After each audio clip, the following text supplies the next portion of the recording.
Join me for a quick shoulder tune-up. I had shoulder pain last week. Here's what I've been working on. Shoulder shrugs. You just lift your shoulders up and then slide them back down. Keep control both ways, both when you lift the shoulders and when you lower them. You can repeat this anywhere from 5 to 8 times to comfort. All right, one more thing. You can do the same exercise with dumbbells. I grab 5-pound weights. You lift with control and lower with control. Try not to drop the shoulders like I just did.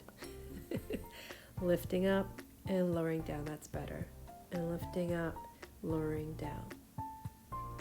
And again, this one you can do 5 to 8 times. All right. Next exercise is the shoulder release. So I'm using a bar. You can also use your counter. Stand perpendicular to it and walk back until your supporting arm is pretty straight, and then hang your injured arm and start to swing it until you can feel the shoulder, a little bit more space in the shoulder capsule. And then reverse the circles, again, anywhere from 5 to 8 to comfort. And this exercise you can also do with a dumbbell. I did this with a 2-pound weight. Let the weight hang and begin circles and circling around and reverse. So it is kind of a controlled hanging circle movement, and roll on up. Okay, the next exercise is the towel stretch. Just take a hand towel and you're going to take both ends in each hand, and both hands are going behind your back. Now, my injured hand is the lowered hand, and as I lift up, what I'm noticing is I can actually reach pretty high, which is kind of surprising. And I'm actually activating both the pulling up and the pulling down in both arms. So there is a little bit of isometric engagement. You can make this as passive or as active as you want.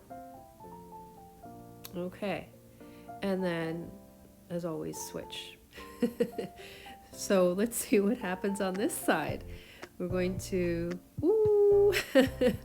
I find out that as I was doing this, I found out that my supposedly okay side does not go as high. And that might be a clue as to why my left shoulder is a little bit sore. It might actually not be stiff. It might be hypermobile, and it's begging to pull back into connection. So connection is really important.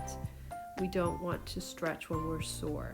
Okay, sometimes it's just mobilizing and allowing space without hyperextending. All right, so I do have to even myself out. So I'm going to go on the other side with the shoulder release and reverse circle. And I find out that maybe the towel stretch would have been different had I done this prior on both sides. I'm testing this hypothesis, but it's a work in progress. So yeah, grab your 2-pound weight and circle in one direction, circle in the other direction. I'm trying to make up here for the imbalance that I've created by forgetting this side. All right. The next one is a broomstick stretch. I happen to have a long stick that I've put little rubber stoppers on, and it's just the right size for this exercise. I take my hands right out to the ends, and my ceiling gives me a great reference if the stick is straight or not. I am going to start gentle and bend my elbows, take the stick behind my head, lift it up to the ceiling, and bring it in front of me again. So lift it up to the ceiling with arms straight, and then bend the elbows to get the stick behind your head. Try not to lean forward with your head. This is just like a shaving the back of your head with a stick, with the elbows bent, trying to stay nice and tall, and lift up. And I'm watching the ceiling again to make sure both arms are lifting at the same time. Even though one shoulder is higher than the other, there's not much I can do about that. All right, when I feel a little loosened up, I can also straighten the arms behind me, reach the stick behind, but I'm gonna have to bend the elbows to bring it back up and come forward. And that is perfectly okay. I am exploring my range of motion while my shoulder is healing, and I'm noticing that my right shoulder is also quite stiff.